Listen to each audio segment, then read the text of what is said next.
futuros colegas corretores de imóveis, avaliadores, peritos avaliadores, assistentes técnicos. Hoje nós abordaremos o quinto bloco. Ressalvando que todos os direitos deste vídeo e demais são atribuídos ao ITED, Instituto Técnico de Ensino à Distância. Bem, no bloco anterior, no bloco quarto, nós vimos onde atuarem corretores de imóveis, onde atuarem engenheiros. E neste bloco, nós vamos aprofundar mais. De agora em diante é na pegada de avaliação de imóveis.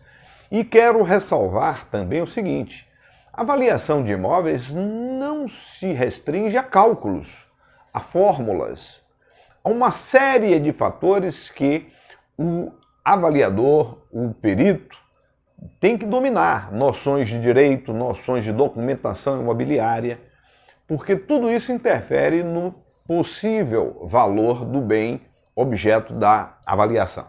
Bem, neste quinto bloco nós vamos ver conceituações técnicas.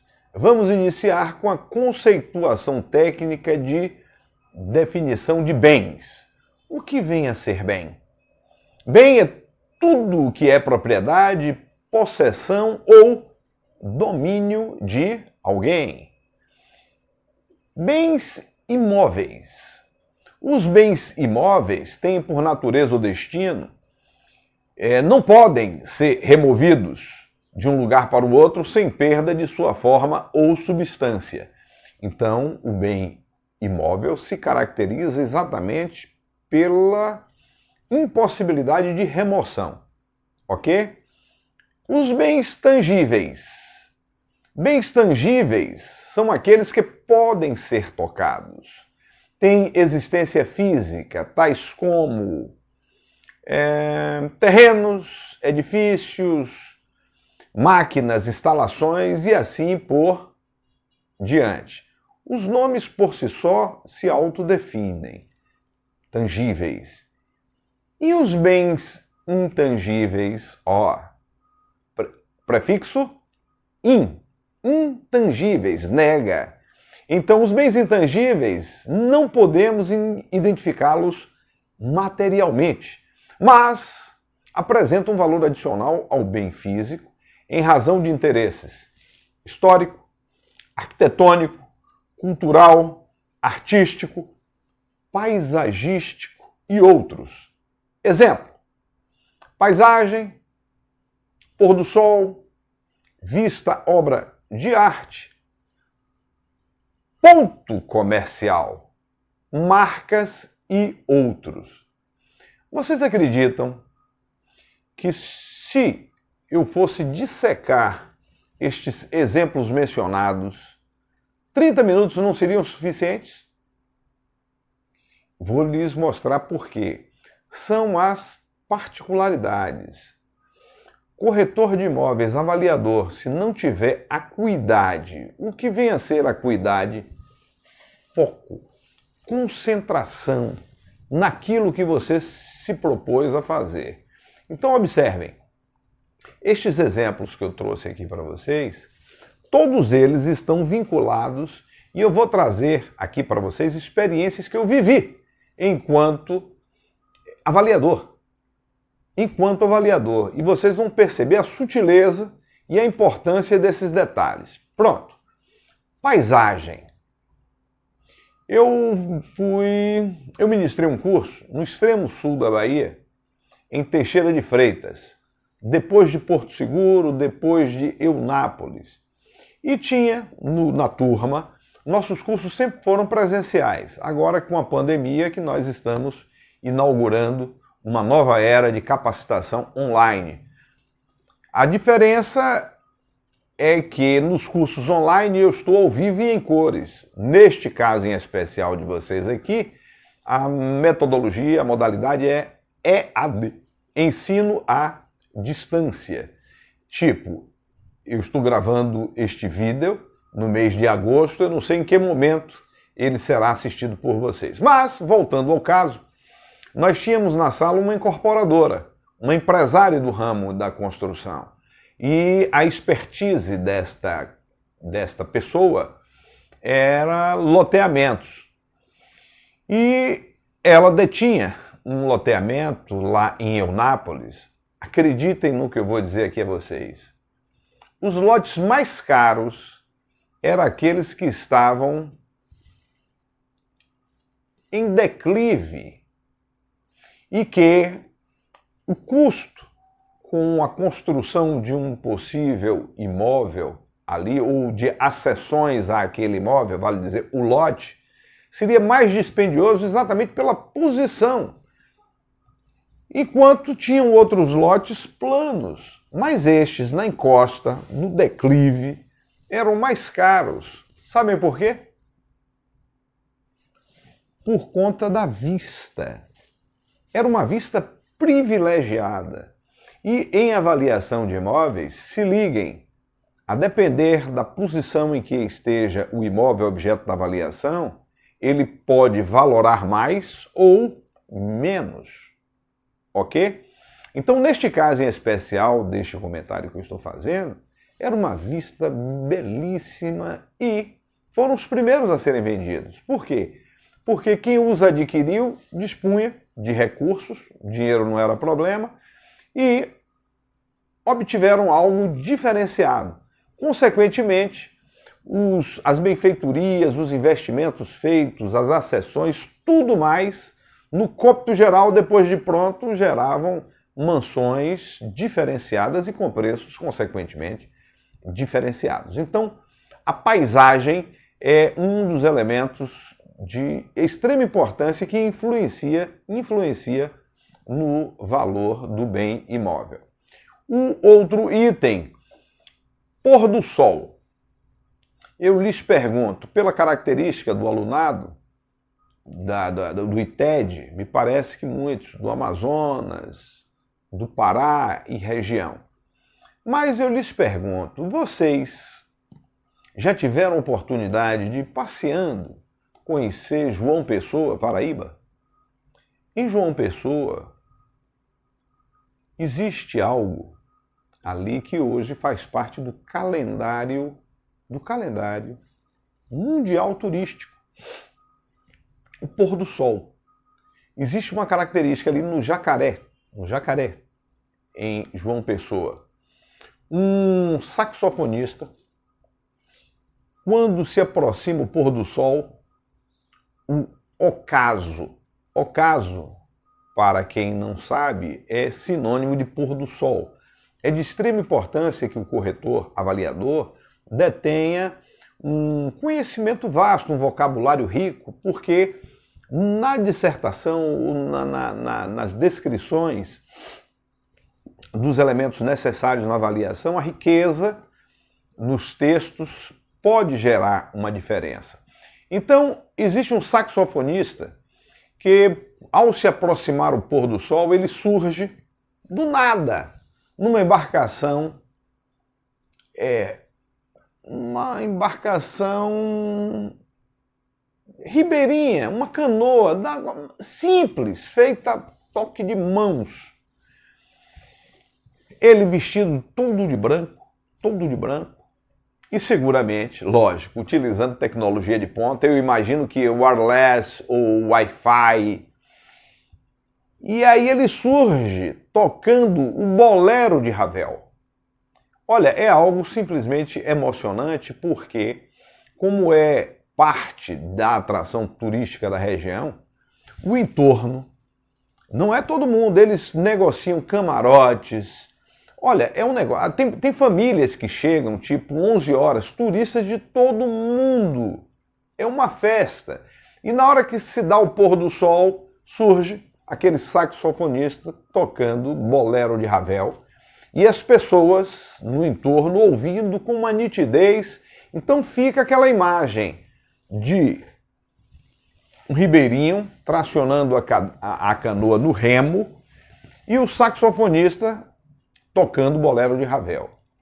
é um negócio emocionante. Eu diria até emocionante por conta, porque a turma chega cedo e começa. Quem bebe vinho, quem bebe uísque, quem bebe cerveja. E quando se dá esse fenômeno, a emoção toma conta e é algo contagiante. Vocês já viram a experiência de alguém que quando começa a bocejar? Ou... Olha, normalmente é contagiando. Basta um bocejar, pode olhar que logo tem mais pessoas bocejando.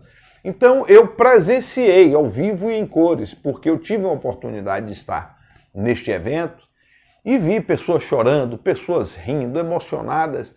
Aí a leitura foi minha, viu? Muitos por conta do pingunço. Agora, o que é que isso tem a ver com avaliação? Tem a ver o seguinte, o entorno. Antes você conseguia comprar, digamos assim, um imóvel, um exemplo, viu? Por 5. Hoje, por 100, você não consegue comprar mais. Houve uma valorização, explodiu a valorização na região e no entorno por conta deste fenômeno. É algo diferenciado, aquele ponto e aquela atração turística. Então, o pôr do sol, neste caso, influenciou de maneira significativa no valor dos imóveis da região. Aqui na Bahia, em Itacaré, tem uma região também que, pela posição em que o sol se põe, é algo privilegiado e também influenciou no valor dos imóveis no entorno. Então, um pôr do sol pode influenciar no valor de uma avaliação. Uma vista à obra de arte. Eu não sei se vocês já perceberam, mas esses empreendimentos mais novos, normalmente os incorporadores, o que fazem? No saguão, no hall, nos ambientes comuns, sempre molduram com obras de arte. Aqui na Bahia, nós temos um artista plástico que ganhou o prêmio de melhor artista plástico em xilogravura do mundo. Esse prêmio foi concedido a ele na Alemanha, o Emanuel Araújo. E uma obra aqui de uma grande incorporadora, assinada por um grande arquiteto, tinha como destaque nos halls de acesso, e aí criam os nomes os mais diversos, uma obra de arte desse artista famoso, que não é barato. Então, esta obra de arte adquirida para emoldurar o projeto arquitetônico implicou no preço. E aí me remete à lembrança de um colega meu, um engenheiro, Inálvaro Soares, foi contratado para avaliar o Hospital Aliança, aqui na Bahia. E ele começou a proceder à avaliação e, em dado momento, ele se deparou numa parte do hospital que ele viu um painel muito bonito, mas o painel, a característica é que os desenhos artísticos eram cerâmicos, ou realizados numa cerâmica. Ele aí teve que contratar um marchand. Marchand é um expert em obras de arte, para identificar o possível valor daquela obra de arte. E aquela obra de arte ficou identificada como sendo de autoria de um ceramista aqui no Nordeste do Brasil, em Pernambuco, Brenan. O Brenan, inclusive, foi motivo de uma reportagem recente aí nas redes televisivas, faleceu há pouco tempo. Então, as obras de Rembrandt, cerâmicas diferenciadas. Ou seja, existem imóveis que, pela característica arquitetônica ou uma obra de arte, implica no preço da avaliação. Aqui na Bahia, me permitam, viu? Eu estou trazendo exemplos, trouxe agora da Paraíba, trouxe agora do Hospital Aliança, e vou trazer de um imóvel que essa experiência foi minha. Eu não fui contratado como avaliador, eu fui contratado como corretor de imóveis para intermediar a venda de um imóvel na cidade de Feira de Santana. A Feira de Santana é o segundo município mais pujante aqui do estado, depois, evidentemente, da capital, Salvador. Então, quando eu fui visitar o imóvel, eu percebi uma arquitetura diferente do contexto local. E aí, conversando com a pessoa que estava interessada em vender o imóvel, eu a questionei, poxa, mas diferente esse imóvel. Foi aí que ela me veio com o elemento surpresa. Aquele imóvel fora projetado, era um projeto arquitetônico de Oscar Niemeyer. E isto é um diferencial também num imóvel. Então, ele por si só já saltava aos olhos pela diferença. Um negócio muito bonito. E quando você tem sensibilidade e identifica isso, consegue. Com certeza, o valor deste bem gera um diferencial significativo. Então, uma vista obra de arte pode implicar no valor da avaliação de um bem imóvel. Ponto comercial. O que é que vocês entendem? Eu, quando os provoco, é no objetivo único de reflexão. Eu sei que vocês estão concluindo o curso de TTI, Técnico em Transações Imobiliárias, na modalidade EAD. Então, vocês devem ter estudado já operações imobiliárias, já devem ter visto direito e legislação, esta nossa disciplina, noções de avaliação de imóveis. Então, no direito imobiliário e nas operações imobiliárias, o ponto comercial é um bem intangível que se atribui a um bem imóvel pela característica que ele detém em produzir renda. Então, observem, é muito comum o corretor, avaliador, ser contratado para avaliar um ponto comercial. Então, o que é que este corretor deve fazer automaticamente? Solicitar de quem pretende ter a avaliação, solicitar o contrato de aluguel deste imóvel.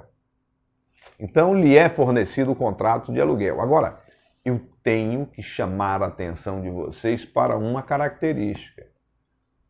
Neste caso em particular, nós estamos na condição de corretores de imóveis avaliadores, de peritos avaliadores. Então, eu não fui contratado para dar uma assessoria advocatícia, uma assessoria imobiliária. Eu fui contratado para avaliar um bem e, para tanto, determinar o valor do ponto comercial. Uma série de coisas são necessárias. O movimento do negócio, balanço, balancete, e normalmente, nesses casos, nós precisamos de auxílio, eu particularmente preciso de auxílio de um contador para me orientar. Mas neste caso em particular do ponto comercial, o contrato. Então vamos aqui para um exemplo.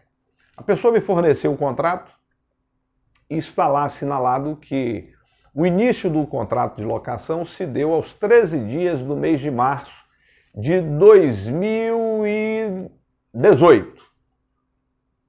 Ok? Eu fui contratado para avaliar esse ponto comercial agora em 2020. E aí eu observo no contrato de locação que aquela locação tivera o seu início aos 13 dias do mês de março de 2018 e findar-se-ia aos 12 dias do mês de março de 2020. Portanto, de 18 para 19 um ano, 18 para 29, ou para 20, 2 anos. Eu lhes pergunto, pode estar caracterizado aí, neste caso, o ponto comercial?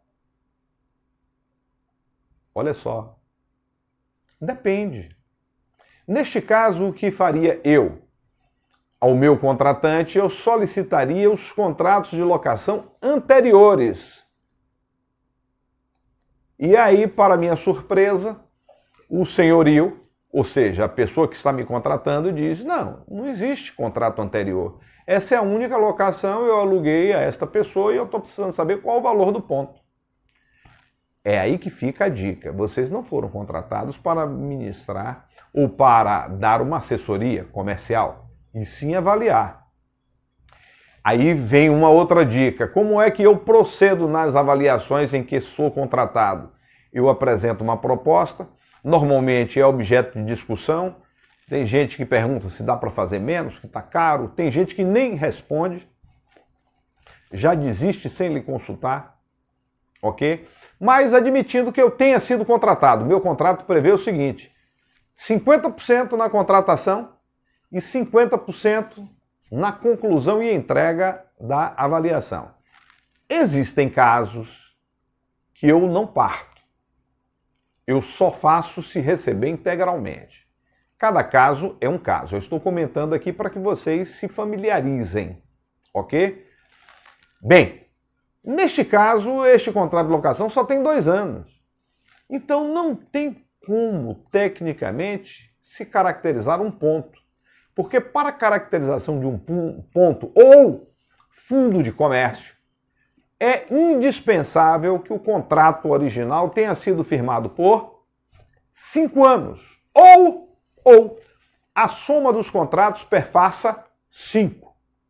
Então, neste caso em particular, eu teria que relatar, no meu parecer, que, infelizmente, não tem como haver a caracterização do valor do ponto, uma vez que um contrato de locação não perfaz o mínimo possível determinado por lei. Esta lei é a Lei 8.245, outubro de 1991. Percebem? Agora, alternativamente, o que determina a lei que o contrato tenha sido firmado por 5 anos ou a soma dos contratos. Então, deixe-me dar uma outra dica para vocês que pretendam laborar com locação e administração de imóveis. Muito cuidado no momento de alugar o imóvel, se você for o administrador dessa locação, porque os contratos que são firmados por 5 anos, 6 meses antes ou 12 meses, vale dizer no 4º ano, é uma prerrogativa do inquilino ingressar com uma medida judicial pugnando pela renovação daquele contrato por mais 5 anos. Então observe, é indispensável que o corretor detenha esse conhecimento para evitar problema, ok? Mas isso é objeto dos cursos de operações imobiliárias e de direito imobiliário. Estamos falando aqui de avaliação. Como nós estamos falando da avaliação de ponto comercial, eu me senti na obrigação de fazer esse comentário para que vocês tivessem uma ideia exata da possibilidade ou impossibilidade. Combinado? Pronto. Marcas e outros. Marca é um bem intangível. Sempre nos meus cursos presenciais, eu faço esse exercício. Eu digo assim, olha, eu sou péssimo de desenho, hein? Eu vou fazer aqui um gestual para que vocês sugiram que marca é essa que eu vou sugerir nesse gestual. E tá valendo para vocês aqui no EAD também, hein? Prestem atenção, ó.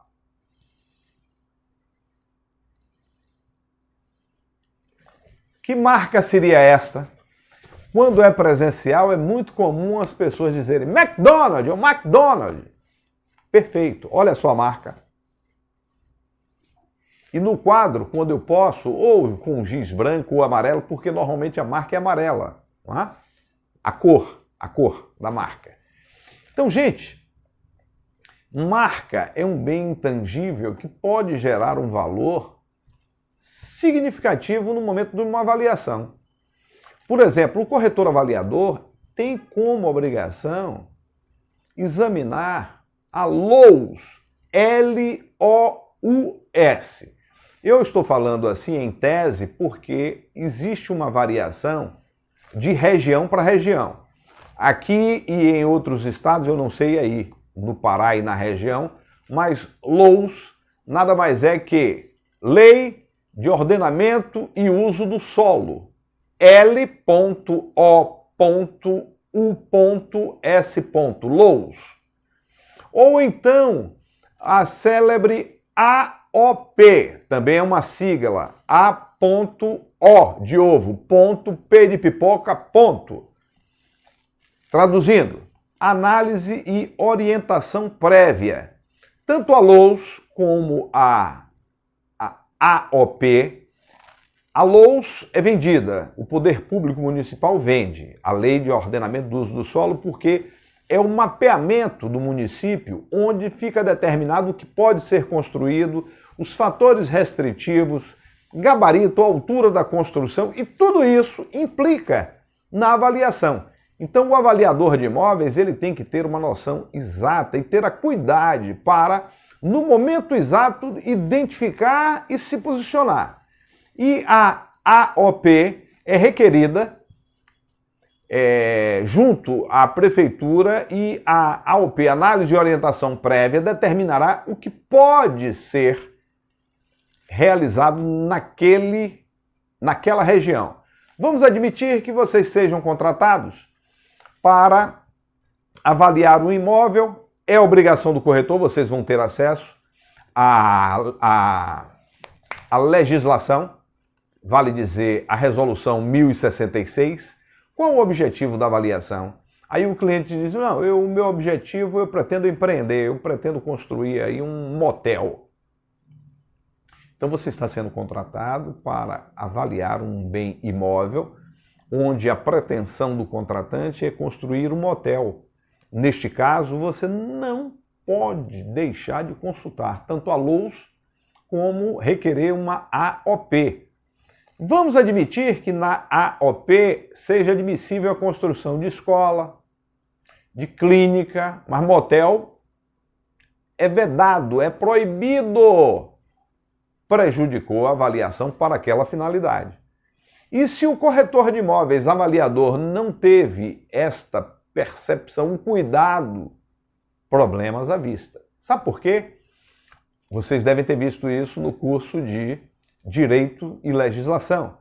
A Lei 10.406, a lei que alterou o Código Civil de 1916, o capítulo 13 da corretagem nos atribui uma responsabilidade muito grande. Nós, corretores de imóveis, respondemos pelos danos que possivelmente causemos aos nossos clientes. Então, turma, é de extrema importância que vocês dominem aquilo que se proponham a fazer. Como nós estamos falando de avaliação de imóveis, avaliação de imóveis. Deixe-me ver aqui o próximo item do roteiro. Eficiência de bens. Quanto à eficiência de bens, pode ser constante, decrescente, crescente. Os bens de eficiência constante têm um ângulo determinado para um prazo de validade. Ultrapassado aquele prazo, eles perdem seu valor. Por exemplo, lâmpadas, pilhas, baterias Mas nós não estamos preocupados com isso. Como está no roteiro e vai estar nas anotações que eu vou passar para leitura de vocês, leiam para ter uma ideia exata, mas não necessariamente isso tem uma implicação direta. E os bens de eficiência decrescente? São os bens que ao longo do tempo vão perdendo o seu valor. Ocorre um decréscimo no valor em relação ao tempo de vida útil. Por exemplo, aí sim, residências, apartamentos, lojas. Então observem, eu vou disponibilizar para vocês também uma tabela de Rossi Haidach, é o autor e o nome que se dá a esta tabela.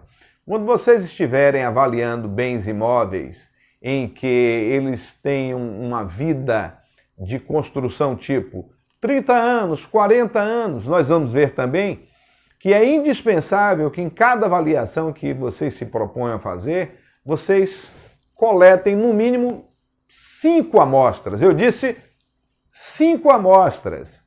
Esta é a norma. Então vamos dizer que você está avaliando um imóvel com 30 anos de construído.